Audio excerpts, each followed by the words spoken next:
Hey everybody, welcome back to DunkleVision. We are so excited to have a conversation today with our guest. She's an author, she's a mental wellness advocate, and a retired actor who's been in a ton of huge films such as Independence Day, but you probably remember her best from her role of Lydia, Robin Williams' daughter, on Mrs. Doubtfire.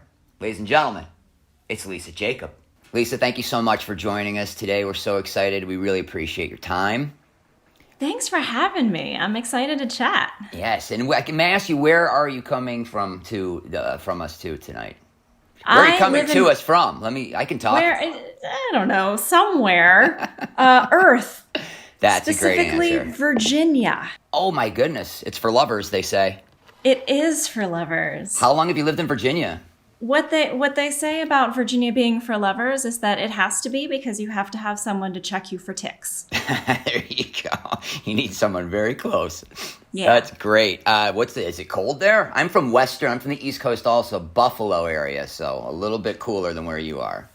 Yeah, it's not as cold as it is in Buffalo. I'm Canadian originally, so I'm used to the cold. It's a little milder down here. Yeah, absolutely. Where in Canada? I'm from suburbs of Toronto. I've been to Toronto many times. It's a great city. It's a wonderful city. Well, the first thing that we ask all our guests is we want to know, first of all, what is your origin story? What is it that made you get into this business? What made you decide, I want to be an artist, I want to lead a life of creativity?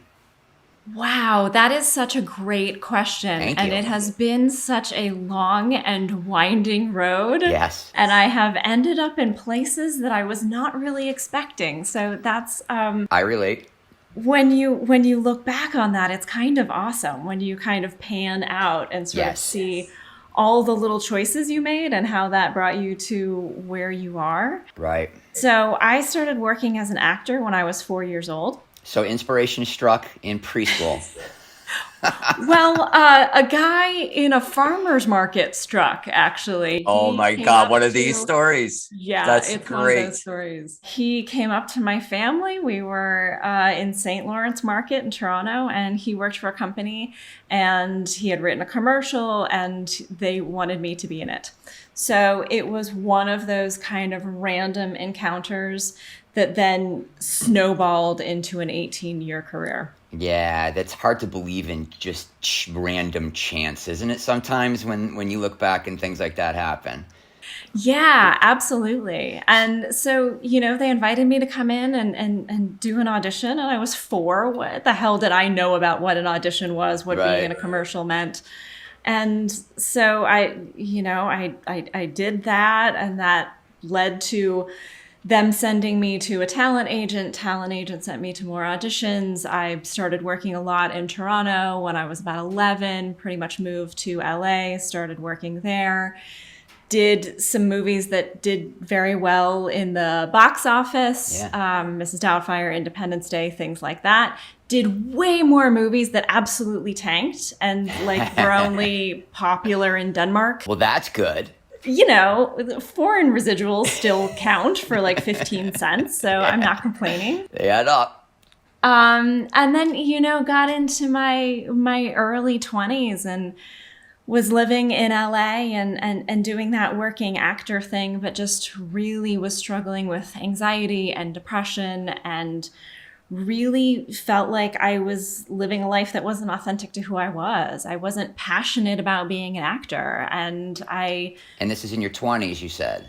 Yeah. I was 21, 22, and really felt like I was living somebody else's dream. Everybody kept telling me how lucky I was, and how this was just the best life available. But I didn't feel successful. I didn't feel happy. I didn't feel like I was doing what I was meant to be doing. That's a common way to feel in this town too. And I think it's a common way to feel outside of the film industry. So many of us get caught up in momentum. We do what we've done because we've been doing it for so long. We're doing what other people expect of us. I think many of us have that moment where we wake up one morning and go like, what, can I swear on this? By the way? Yeah, please fucking swear. Oh my God, thank you. Like, what the fuck am I doing with my life? Yeah. You know? And so I think that is kind of a universal experience for a lot of people, that desire to find out, like, what am I passionate about? What brings meaning to my life, and what isn't just because other people think it sounds impressive, or, you know, it is the definition of success that you have to define for yourself. Sure, I got to tell you, anybody who doesn't question what the fuck am I doing once in a while, I don't trust those people. If people are just happy and content all the time, like, this is what I'm doing. How? Absolutely. Asking those questions, I think it's human, and it's important to make sure that you are actually doing something that fulfills you. Yeah. Chris, so it took me. Oh, Chris, sorry, one second. It's my fault. My kitchen sink sometimes will just turn on, and it has. I'm going to turn it off. Yeah, because go for I don't it. want to flood my kitchen or make it sound like I'm peeing. I'm so sorry. That's amazing. We're so keeping this in, by the way. Like, I'm not cutting this out. Oh, I'm so glad. Because, no, I see the video. Chris right here, and Brian is actually peeing. This is so inappropriate. Listen, I need the press. That's all I'm saying. Chris is a very good editor. We won't even know that happened, so I'm so sorry. That's not what he told me. Look, if I was handy, I could replace a washer, but I will flood this place if I even attempt. Or rather, we're going to cut all this wonderful stuff out. So let's go back a little bit. You said you started at 4, and then you brought it up again at 11. Was 4 through 11 those just 7 years of dues paying? What exactly kind of work were you getting when you were that age? Oh, yeah. So there's a really active film community in Toronto. So I was doing commercials for Cottonelle toilet paper and Barbie and Kentucky Fried Chicken. And I was doing episodes of Friday the 13th, the series, which films in Toronto. I was working consistently. I pretty much worked instead of going to school. That was my life. Yeah, wow. So do you remember what was the first film that you did, and what age was your first movie role? Yeah, so my first film would have been, I think, IMDb could correct me on this, but I think it was Eleni with John Malkovich. Okay, great. Yeah, I would have been 7. Wow. Already working with Malkovich. 2nd grade. That's incredible. Do you remember much about him? I really do, actually, because he was phenomenal, and he was so wonderful to me. It was a really intense movie, and one of the scenes that he and I were in together, he was holding a gun to the head of the man who was playing my grandfather, and I was supposed to walk in the room and kind of be in the sight line of the gun and stop the murder that Malkovich was going to kill my grandfather. Real, just like light stuff to be doing at 7. It's so strange that, people end up having mental wellness issues later on in life when they're subjected to this thing. Can you blame child actors? Oh, amazing. I don't know. Sometimes yes, sometimes no. But that was the scene. And so the first take that we did, I walked into the room and was staring down the barrel of a gun, and I completely lost my shit. Like, I just and they were like, burst into tears and had what was probably my first of hundreds of panic attacks. Yeah. And John was phenomenal. He sat down on the floor with me. He took the gun apart with the gun master and showed me there was no bullets, and showed me I was safe, and was just really, really wonderful. So yeah, good memories of him. Did they use the take? They didn't, because I wasn't supposed to freak out. I was going to ask. Supposed to be. They're like, wow, she's really nailing it. Yeah, method actor at 7, right? Now, we know, most people know you, of course, from your role on Mrs. Doubtfire of Lydia, and I believe you were 14? I was. 14 years old, you work with Malkovich at age 7, and now you're working with, arguably one of the most brilliant comedic minds of all time, Robin Williams. Tell us, first of all, how did that role come about for you? And tell us a little bit about your experience of working with Robin. So that came about an audition, just like everything else. I was in LA almost full time by that point. I was still traveling back and forth between Toronto and LA a little bit, but I was working a lot, so spending a lot of time in Los Angeles. And it was just sort of another audition. It didn't seem like that big of a deal. When it seemed like a big deal was when they gave me a plane ticket, which was for the screen tests that we did. Right. And so they had 3 kids for each of the 3 children's roles, and they flew us all to San Francisco. And then they did a little like mix and match situation where they would combine different kids, different actors to play the kids' roles. And we read with Robin and just sort of saw what the chemistry was like. What's your name? It doesn't matter what your real name is. What's your real name? My name is Mara. Mara. Your name is Mara. What a beautiful name. Do you know what my name is? What? Ephigenia. Do you know what that means? What? I don't. I don't know at all what that name means. That's a very beautiful dress. And what's your name? Lisa. Lisa. And Matt and Mara and I were grouped together very early, and we bonded instantly. Like we were just, I'm an only child, so I jumped at the chance to feel like I had siblings for a little while. And we just really got along, and it was just that instant feeling of like, oh, you're like family. How long a period of time are we talking here? That can't be too long. Oh, 4 hours. Okay, well, that's more significant than just like meeting in a room and like, wow, Yeah. I buy them as siblings already. Well, that's really cool that you got to spend time with them. Yeah. I'm sure that was by design to develop the chemistry. It was. And sort of they would kind of have us come in and read, and then we'd switch out some of the other kids and all this stuff and read. And then it just sort of seemed to make sense with the 3 of us. So we were, I think all of us were excited that we, like got the job, but mostly we were just excited that we got to hang out together more.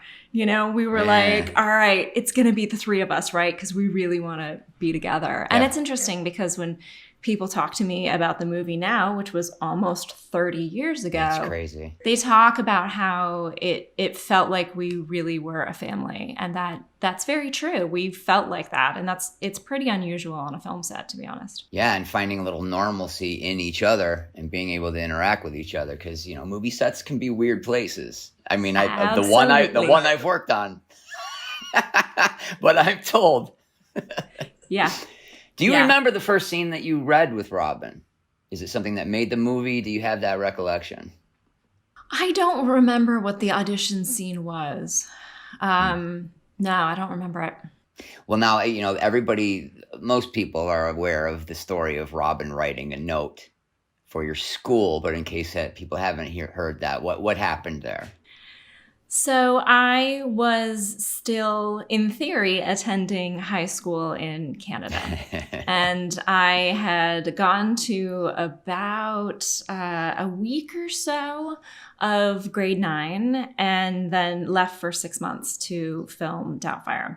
And back in the days before the internet, children, you had to actually mail schoolwork back and forth. So that was what we did. The teachers would have lesson plans. They would mail it to San Francisco. I would complete them and mail it back.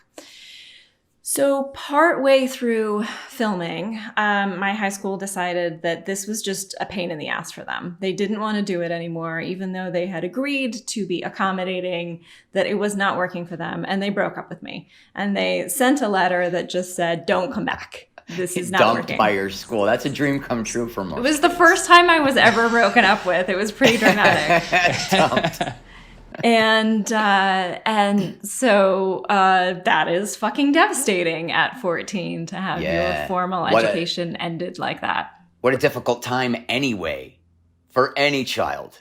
Yeah, it's not easy to be 14. No. It's not easy to be 14 and be an actor and feel like you're really different than everybody else. And then to have it sort of, that only little bit of normalcy that I had was just kind of ripped away.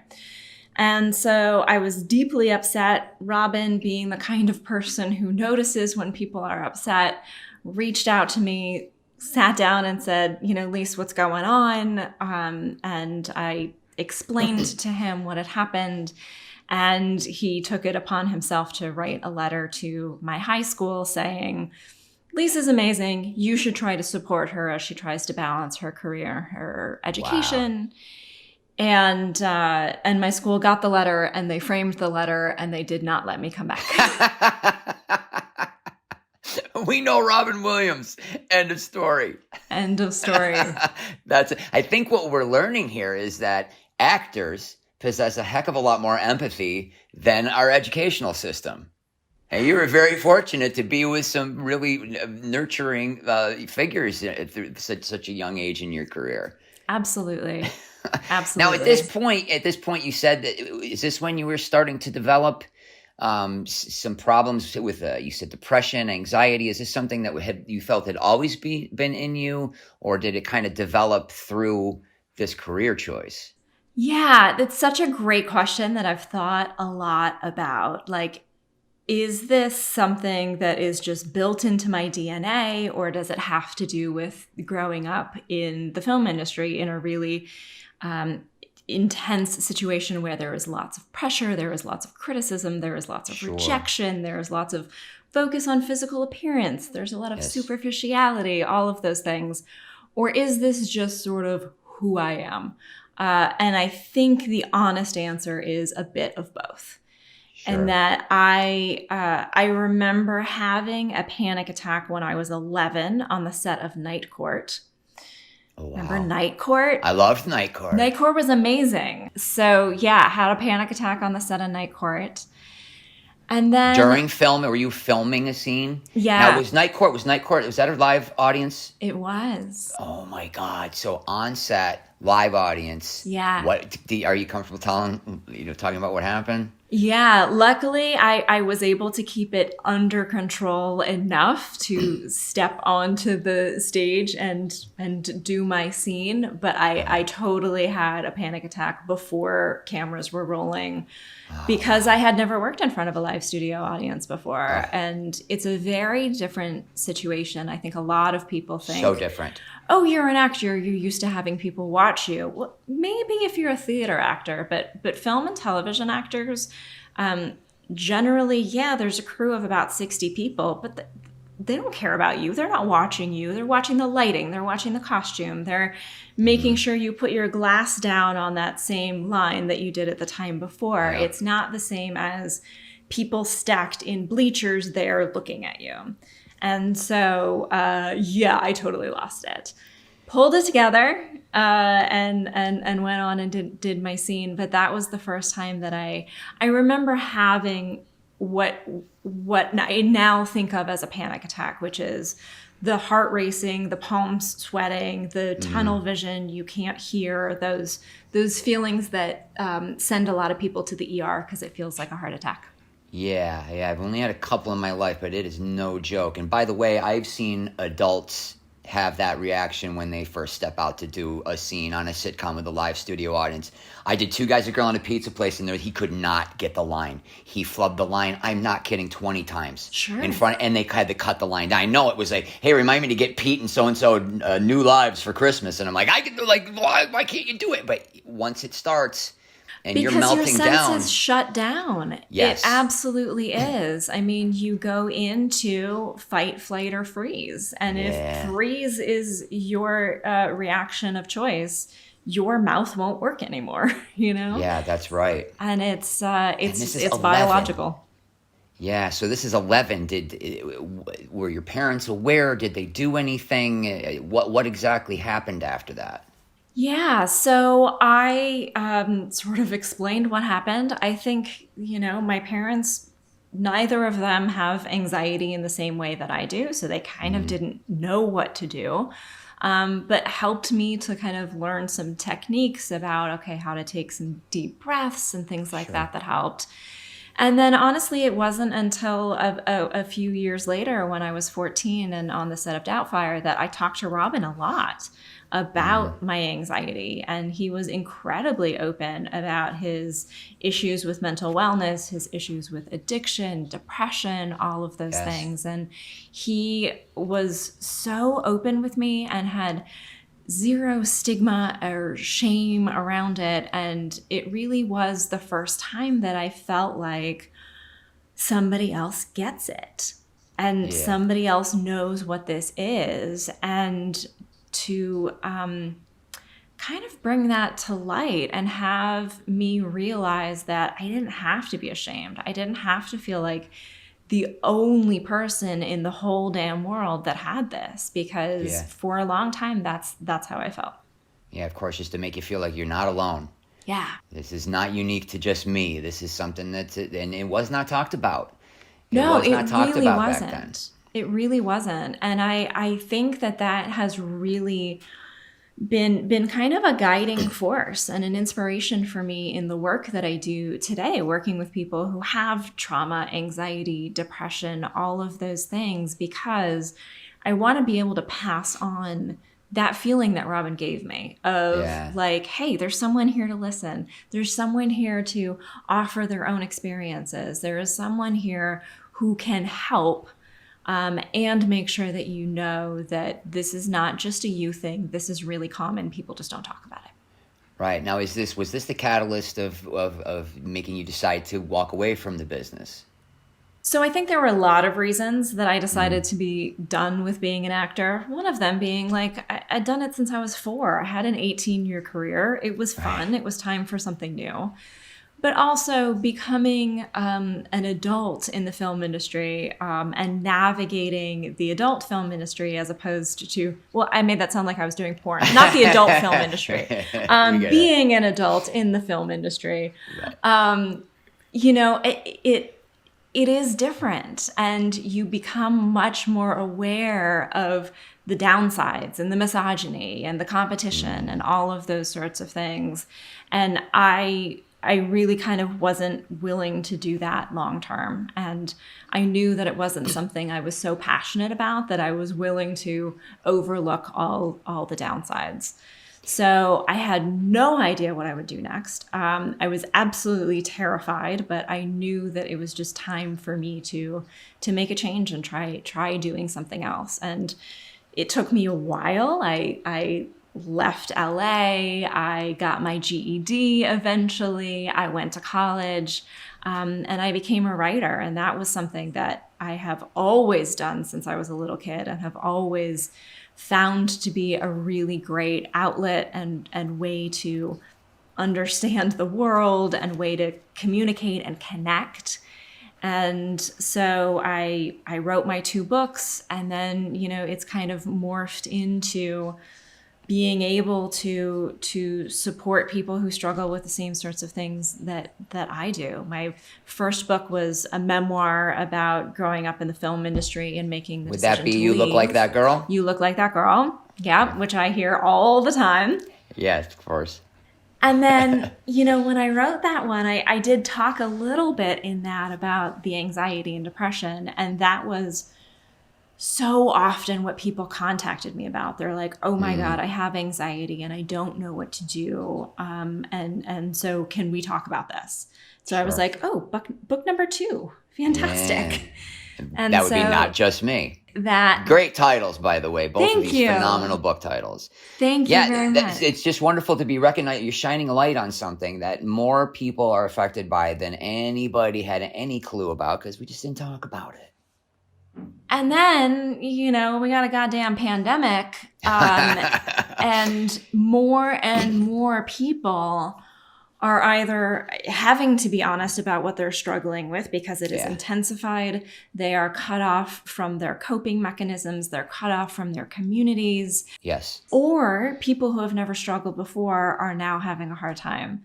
So it is more important than ever now to be talking about these things, and Especially so, for the kids. I mean, we got a whole generation here. We got a lot of work to do. Do you have children, by the way? I do not. I have a Okay. dog, and that's about all I can handle. That's wonderful. I have an 8-year-old son. He's about to turn 9, and he's done great through this pandemic. But now letting him play video games, now we're starting to see a little bit of issues from that cluttering his brain. So it's just like what gave him joy and interaction and the social element. Now I got to go through and undo, the killing. And, it's just this, there's so many more things I think that kids are exposed to now with technology, social media, TikTok. I mean, my God, I can't even imagine. And just the concept of seeing yourself. Like I have the phone and I documented his life. Like we're here. Hey, look at this. We were just on the swing. That's got to be very strange. Yes. For a 2-year-old's brain. Do you know what I'm saying? And so different from our experience. So it's Yeah. really hard to even understand what that would feel like as a kid. Let me ask you, when you left the business, did you ever think maybe I want to become a therapist or a licensed counselor? Did that ever enter your mind? It's definitely something that I thought about and still think about. But I feel like what I love doing is yoga and meditation have been absolutely literally life-saving for me. Wonderful. I want to go deep on that. When did you first start meditating? So I started meditating about 13 years ago. Great. So I was doing cognitive behavioral therapy, and my therapist recommended that I check out a book by Jon Kabat-Zinn and perhaps start meditating. And I thought, that's great, but you're a terrible therapist because this is never going to work for me. My brain is too busy. I am Doesn't too work for me. special. I am just more stressed and I have more thoughts than anybody else. Yes. Which I have realized everybody thinks about meditation. Everybody thinks that they are so special. You're not special.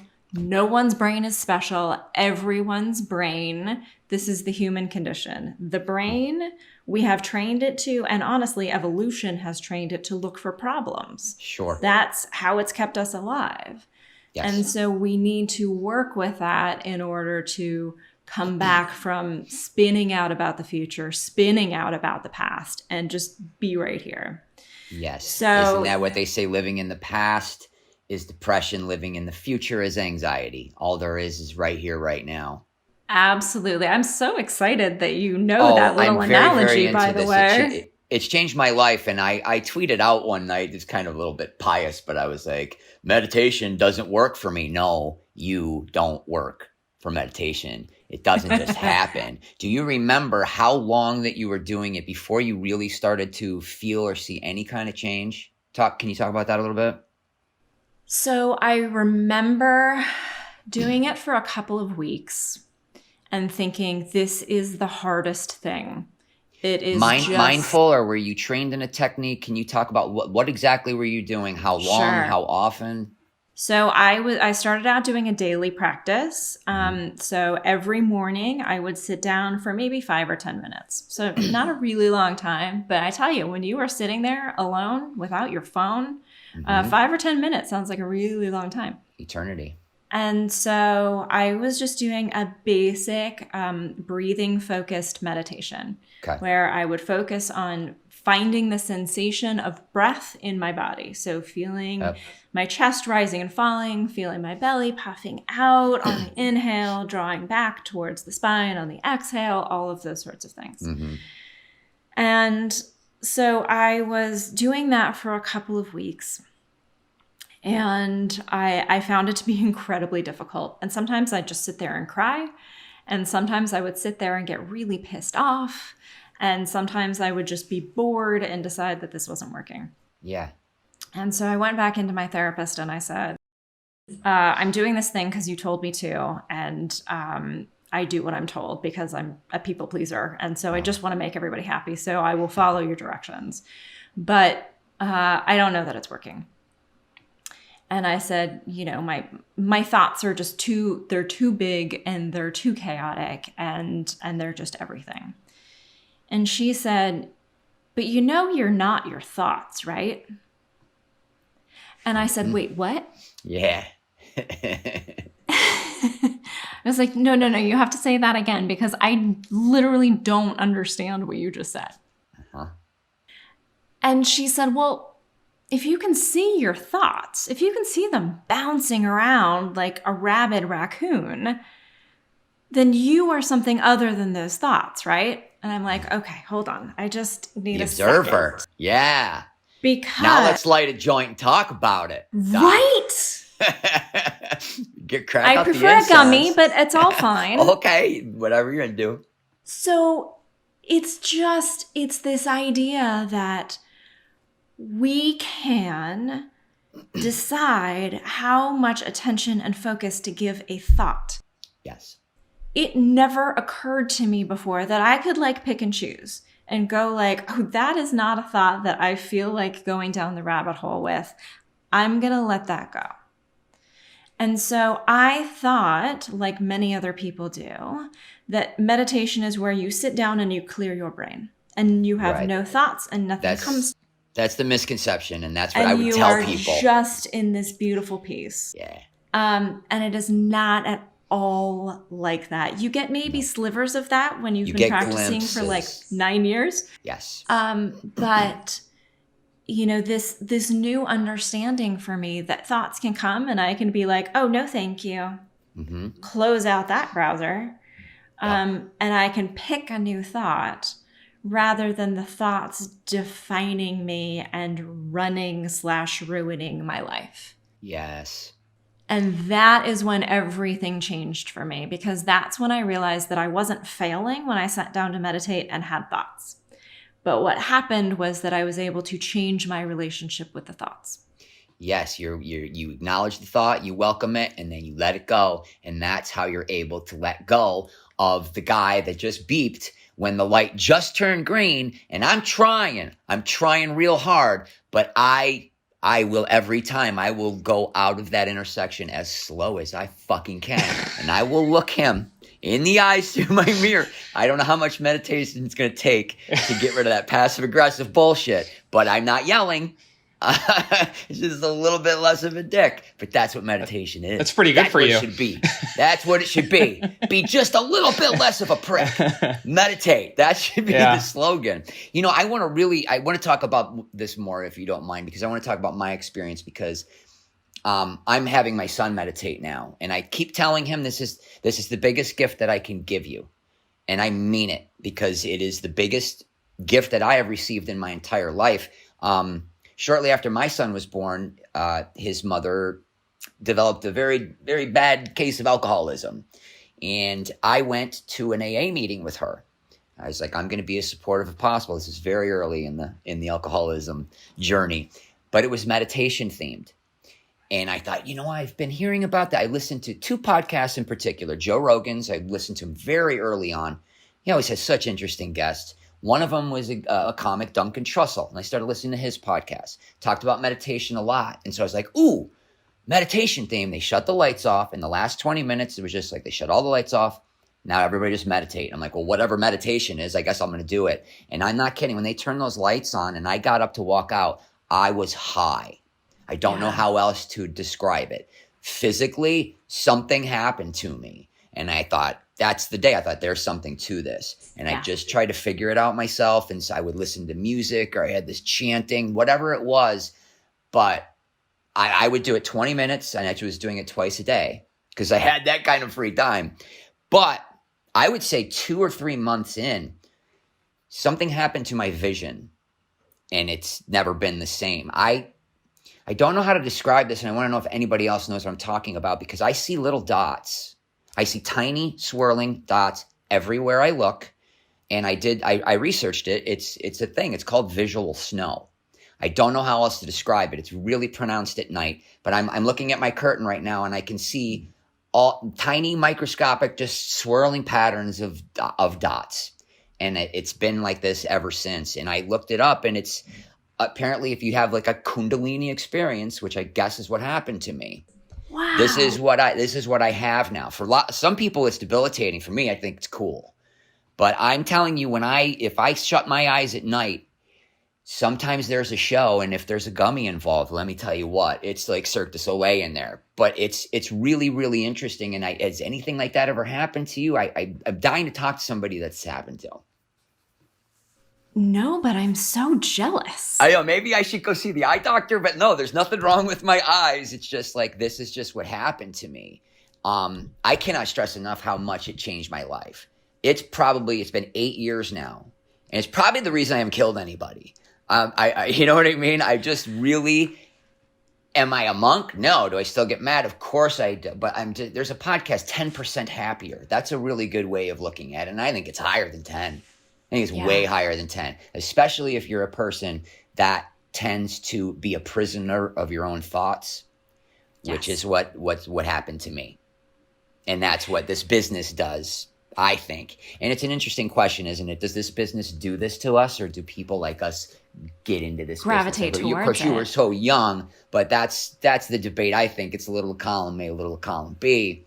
But it's been absolutely 100% the answer for me. And you've been 13 years, I'm 8 years in, and I cannot imagine my life without it. In fact, about 5 years ago, I had a big pilot and it didn't get picked up, and I was like, I don't give a shit about anything. Fuck it all. Yeah. What am I doing this breathing crap for? And I'm not kidding. 4 days later, I was waking up crying. And that depression, I had severe depression and anxiety, and meditation is the one thing that made it go away. Like, I don't have depression anymore, and I know it's because, and if I stop, it comes back. And I'm not kidding, 2 days of meditation, and I was okay. So I'm stuck with it. It really is amazing when you have done it for a length of time, if you stop to notice what happens in those in those moments. And I had a very similar experience where I stopped because I got really busy. I had a lot going on. Don't have time. And didn't have time. I got an ulcer.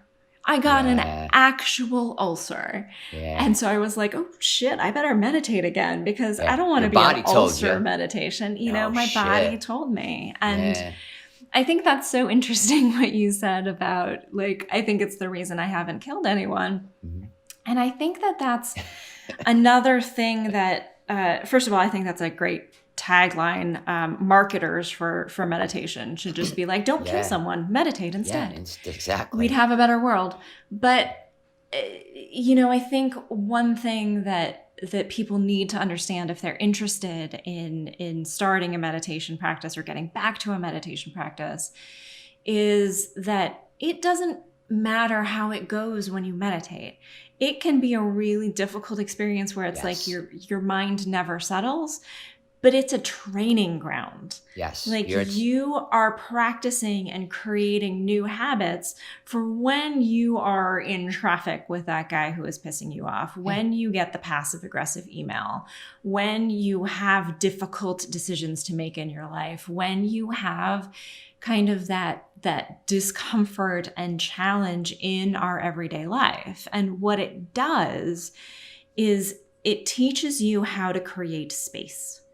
And it teaches you how to create space between the trigger and the reaction. Yes. So the guy beeping his horn when the light has been green for half a second, and you wanting to get out of the car with a baseball bat, right? Yeah.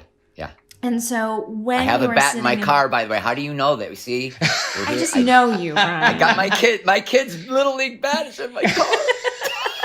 Just in case, you know. These are tough times. And so what you're doing when you're practicing bringing the attention back, when you're practicing focusing on the breath, on the present moment, is that you're giving your brain another option rather than immediately going into this reaction where you're like, screw this, meditation is hard, it's not doing anything, I'm not going to do it. Knee-jerk reaction to, okay, let me take a few deep breaths here before I return a really nasty email to this person who has triggered me, right? And write so it being write it able to- first. Just Yeah. write it with your hand, maybe. And then this idea of shifting what is a reaction into a response. Sure. And the response is probably going to be better. It's probably going to be more beneficial for you. It's probably just going to be a more skillful way through the world. And Yes. that is really what we're doing. And that is what I have noticed most of all about kind of continuing this practice. Yeah, you're lengthening that fuse Yeah. as long as you can get it. Sometimes it makes the explosion a little bigger at the end when shit really goes down. But man, I'll take it without having those. Oh my God, let's put it this way. There's a stretch of time where there's places in LA I couldn't go anymore. Right. I just couldn't go anymore. I'm just going to give you one example. I think I was doing drugs too, but I wasn't high at the time. But it was one of those days. I had an audition the next day, and I was up all night, and I was exhausted. And I went to this gas station, and I got, I think, 3 of those double shot Starbucks. They're like $3-4 a pop. And then I asked, I said, could I please I walked up with a cup of ice. And I'm like, I'm just going to get this cup of ice. And the guy's like, that'll be $2 for the cup of ice. And it was the cup is the empty cup. I'm buying $9 worth of stuff. And it ended with me taking the cup of ice because he's behind glass. And then there's the little chute that you put them on. I'm like, and just on the other side, ice. And then I briskly walk to my car, so I better get the fuck out of here. That's the kind of shit that used to happen to me, and Yeah. I don't do that anymore. And I'm telling you, meditation is the answer to everything for me. I mean, it's keeping me from getting arrested. Was this gas Chris station? is laughing really hard at you. Was What's that? Was this gas station run by Frontier Airlines? Because like $2 cup of ice is just it's like Frontier Airlines. Yeah. Lisa, I'm curious about. I'm loving hearing all this, and I'm never quite sure when to interject. But Right now, everybody says more Chris. We talked about this. They didn't say that. I have been a sufferer of OCD for a long time, like probably all my life, but really like in the last like 15 years. And I just got medicated for it in the last year, and it's been life changing. So kind of all the things that, you're talking about with the, like you are not your thoughts. I mean, that was life changing for me. Realizing that, because I was torturing myself every day. Do you think meditation, because I feel like I'm kind of good now, like my stress level is pretty low. Do you think meditation is good even for people with low stress levels? Do you think there could be benefits as well? I absolutely do. Because I think with meditation, it's just a good way to make sure that you are aware and awake in your life. Even if you're not stressed, I don't know if you've ever had this experience, but I used to have moments where I would just be thinking, not necessarily stressful things, but I would be like, I don't know how I got from point A to point B. Like, I guess I drove my car, but I wasn't there. Sure. Not present. And I did it once when I was getting a massage. I had been so excited to get this massage, and it was just such a treat. And before I went in, I got some email about something, and I spent an hour and, $120 lying on a table, but I was thinking about this email the whole time. I didn't enjoy it. Sure. Like, I was not there for that experience. And so I think even if it's not a stress or a depression or a trauma, it makes everything more just sort of, you're alive, you're present, you're more connected to your friends and your family. Like, you're not just waiting to respond when you're having conversations with people. You're actually there with them and engaged. Yeah. And so I think it does so many things even beyond the kind of stress management thing. So yeah, it's such a great question, because I think it's really true that it can be, it can kind of shift the lens for anybody regardless of anxiety levels. I can't see how it couldn't possibly help everyone. And you get that popular response. I don't have time. I don't have time to meditate 20 minutes a day. And that response is, well, then you need to meditate an hour a day. Right. That's just right. that's the bottom line right there. Well, okay, now what I want to know, and because this is something I want to learn more about, can you talk a little bit about yoga? Because I will just tell you, I did yoga for the first time right before the pandemic hit. In a gym, 50 people, 20 minutes in, I just started crying. I'm holding this position and I'm like, what is going on? I'm crying. And I tried to be as quiet about it as I could, but I basically gently wept for the next 30 minutes and didn't know what the hell was going on. Well, when did you start yoga? How deep have you gone in? Because I really want to learn more about it myself. So I just did an interview with the Washington Post about why we cry during yoga. So I need to send that to you. No kidding. Yeah, I need that. Yeah. Why? What happened to me? So there are a lot of different things that could have happened. But essentially why we cry in yoga is that it's a safe space. And you are being told probably by your yoga teacher to return to the present moment, to not let your mind be distracted, and to just deal with whatever's going on right here on the mat. And sometimes that means crying. Sometimes that means dealing with emotions. Now, there is a great book called The Body Keeps the Score, which is all about how we hold emotions and trauma in our body. So this is not just like a hippy dippy bullshit thing. They have done studies on this. Yoga teachers have this cute little saying, which is we hold our issues in our tissues. And so a lot of times you will notice this, that when we're stressed, we do this, right? We curl up. This is self-protection. And you might hold stress in the belly, in the quads. You might ball up your fists. A lot of people hold a lot of tension in their jaw. TMJ. And so what happens, there you go. What happens when we start to release some of that tension by stretching muscles and by doing deep breathing, we're actually like moving through emotions, stress, past trauma. It's really common.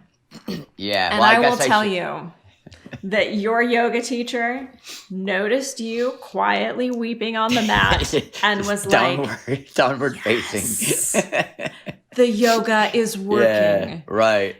I'm a yoga teacher. That's what we always think when somebody cries in class. We're You like, just want yes. somebody to end up in tears every day. That's the end game, isn't it? I just love making people cry, Brian. Yeah, I know. You know, full disclosure, I think it was less than a week after my divorce and my 3-year divorce and custody battle ended. So maybe that was a little bit, maybe it was a little bit of release.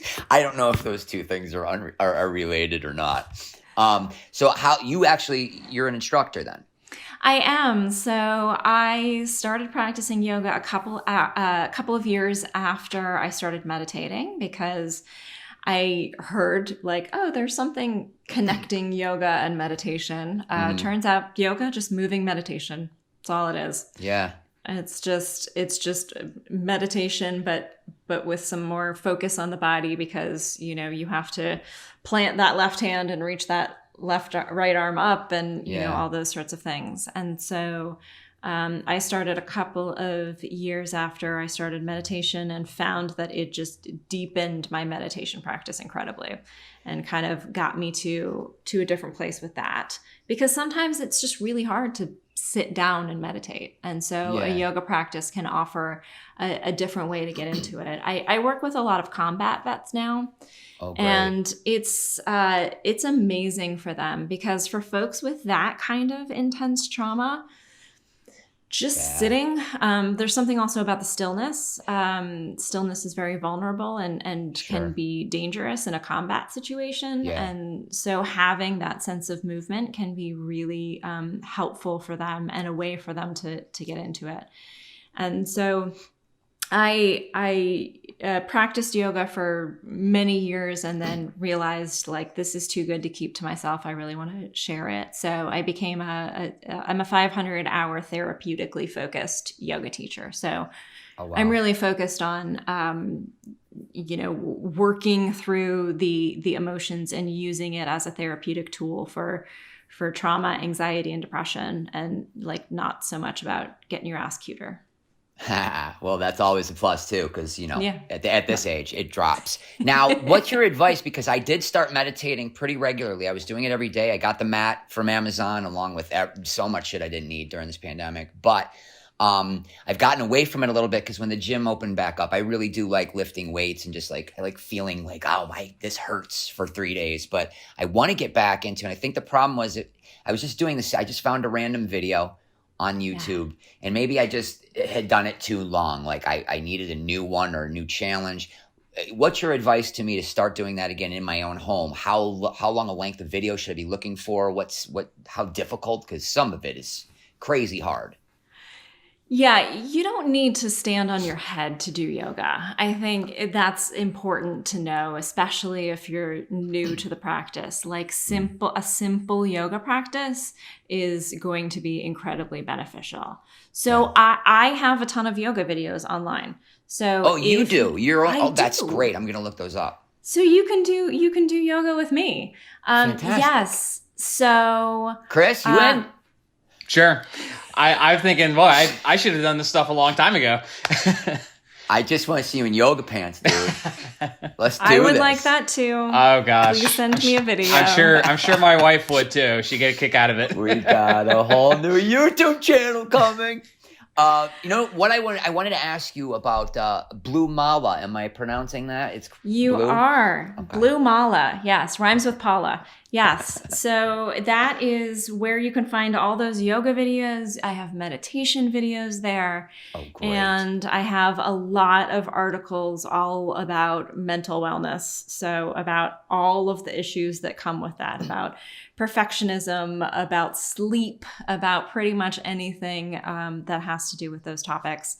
And so there's tons of free content there. And then all of the classes. So I have live yoga classes. I have a library of past classes. I have live meditation and a library there. I do office hours where we just like get together on Zoom and talk about all these topics. And so that all comes as pay what you can, because it's really important for me to make all this stuff accessible, because Sure. I don't want finances to keep people from getting the help and support that they need. Yeah, exactly. When finances are usually the number one source of stress for the everyday normal people. Yes. So that's a way that people that maybe are financially challenged can go to Blue Mala and get some help. Yeah, so it's bluemala.com. There's tons of free stuff. If you want to join for $1 a month, great. Like I am grateful. I am happy to have you. And it's phenomenal because it really is pay what you can. And there are people that pay $60 and $100 a month so that they can help support the people that can't pay Right. as much. And so That's great. it's so heartwarming and beautiful to me to see that we can really create this sense of community and belonging on the internet. There's a lot of crap on the internet and so much animosity and anger and hatred and bigotry. And this really is a thing that makes me so happy to see that it works. Yeah, and this is the time people need it. There's a lot of shit to be upset about. Let me ask you this. What does it mean to embrace your weird? Embrace your weird means understanding that most people think that there is something wrong with them, that they need to be ashamed of, that they need to hide, that if other people find out, then they will no longer be worthy of love and belonging. And we all have that thing that we carry around with us. Yeah. And when you can embrace that thing that you think is so weird, it actually turns into being a superpower. Because I look at my issues with anxiety and I realize that it has given me a way to relate to people. It has given me an incredible, sometimes overwhelming level of empathy and understanding for what other people are going through. And it's given me the opportunity to connect with people and do things like this, where I can talk about something that has been terribly stigmatized for such a long time, and realize that talking about this literally helps keep people alive. Oh, yeah, absolutely. Now, let me ask you this. I think this is the meaning of life type shit. I think that I've found the key to happiness, and I do believe the meditation and the shift in you just trying to change the way your brain and the way you interact with the world is. But I have been able to more consistently live in gratitude instead of resentment. And it's that simple. It's that simple for me. Once I was able to make that switch, it changes my perspective on literally every single thing that happens to me. Let me give you a perfect example. Okay, so you're from Canada. NFL football, always been into it. Buffalo Bills fan. We've lost 4 Super Bowls. A lot of trauma. It's all I want. Just all I want. 1 Super Bowl. Now, last year, we were 1 game short of the Super Bowl. And it hurt. But then 2 weeks later, the Chiefs got demolished by Tom Brady, who has caused me 20 years of pain and anguish. And now he's on a different team. And immediately I thought, I am so grateful that the Buffalo Bills did not go to the Super Bowl, because we would have got the shit kicked out of us by Tom Brady again. And I made that decision. I'm like, I'm not going to hate him anymore. I'm not going to hate this guy anymore. Good for you. You're the GOAT. That's not possible for me. That was not possible before, but it's just that easy. So it's really, that's how I gauge happiness now, is when something fucking terrible doesn't happen. And that's the way I get through life.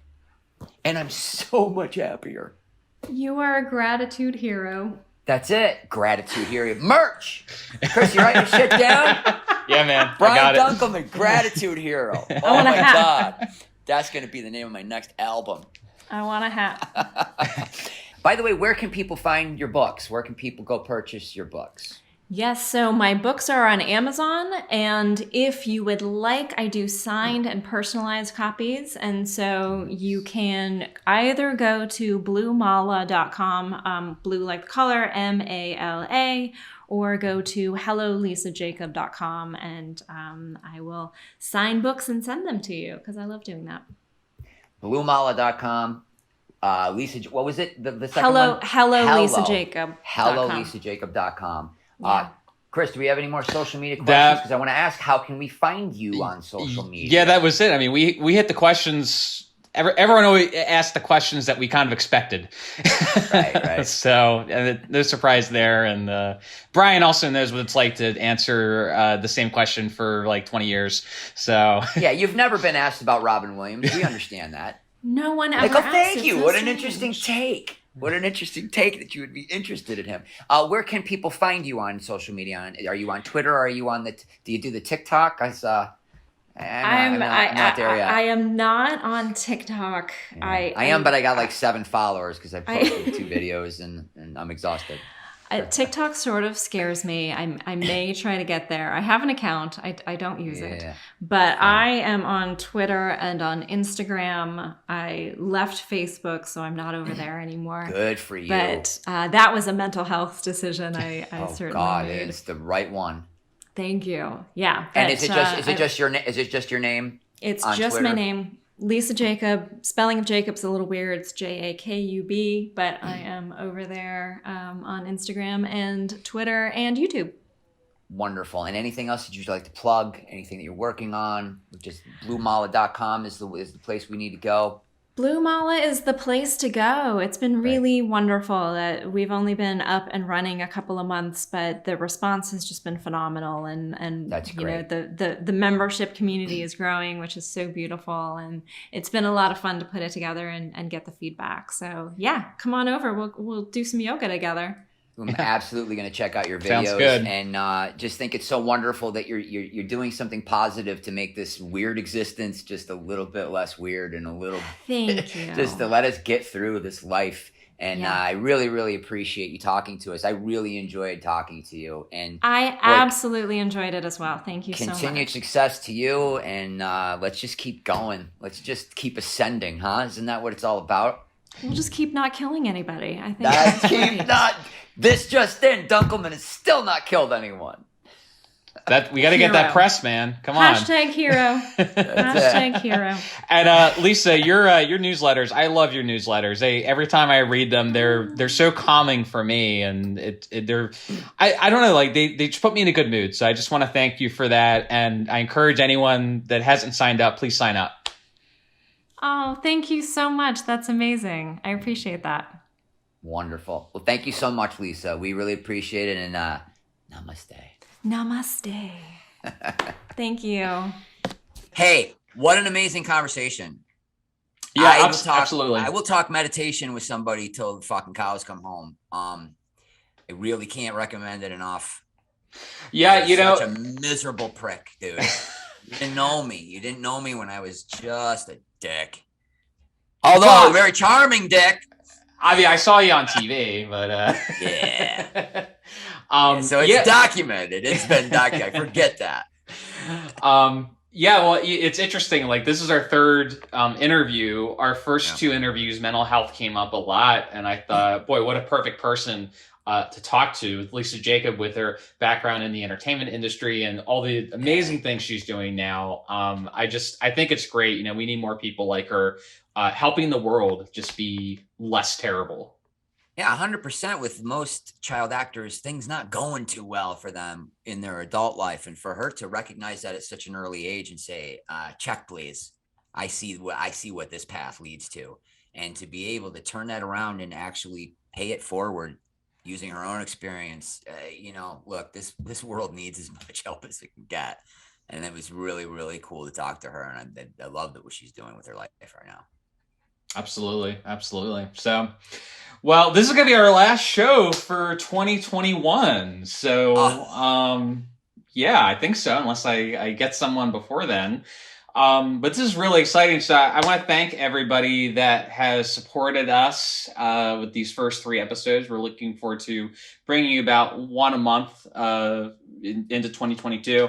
And thank you. If you haven't already, check out patreon.com/dorkdaily to support us further so we can keep doing more stuff like this and bring you interesting guests to talk about all sorts of things. Talk about, not only just nostalgia, but not only just the past, but focus on the present, which is really most important. Yeah, this might turn into a mental health show. It could. We're getting a through line, and it's the present. In more ways than one, brother. Absolutely. Christmas present. And hey, we're gonna get merch, dude. What was that? Something hero? What was that idea? We gotta rewind it. I don't know. Something about you and a baseball bat. Something about something hero with me with a bat. I like it.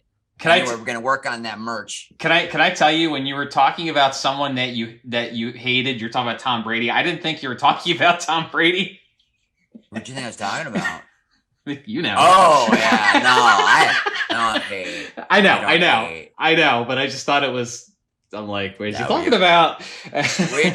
we dropped that bag of shit long ago.